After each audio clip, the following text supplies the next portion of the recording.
నమస్తే, మీరు చూస్తున్న పీవీఆర్ న్యూస్. నేను మీ పీవీఆర్ రాజన్.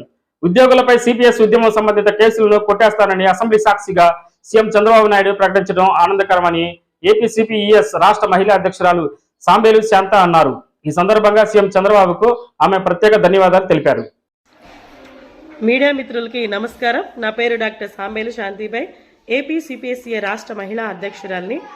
మరి గౌరవనీయులైనటువంటి ముఖ్యమంత్రి వర్యులు శ్రీ నారా చంద్రబాబు నాయుడు గారు అసెంబ్లీ సాక్షిగా ప్రభుత్వ ఉద్యోగులు సిపిఎస్ ఉద్యమంలో పాల్గొనేందుకు గాను అక్రమంగా బనాయించినటువంటి ఆ కేసులన్నింటినీ కూడా ఎత్తివేస్తామని ఆయన చెప్పడం చాలా హర్షించదగినటువంటి విషయం, చాలా ఆనందదాయకం.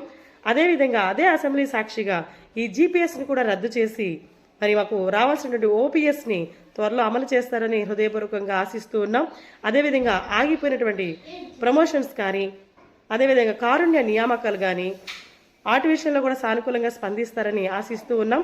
మరొక్కసారి జీవో నెంబర్ 117 గురించి కూడా పునరాలోచన చేయవలసిందిగా హృదయపూర్వకంగా కోరుకుంటూ, మరొక్కసారి ముఖ్యమంత్రి వర్యులైనటువంటి నారా చంద్రబాబు నాయుడు గారికి, ఉప ముఖ్యమంత్రి వర్యులు కొణిదెల పవన్ కళ్యాణ్ గారికి హృదయపూర్వకంగా ఏపీసీపీఎస్సీ తరపున ధన్యవాదాలు తెలియజేస్తూ ఉన్నాను.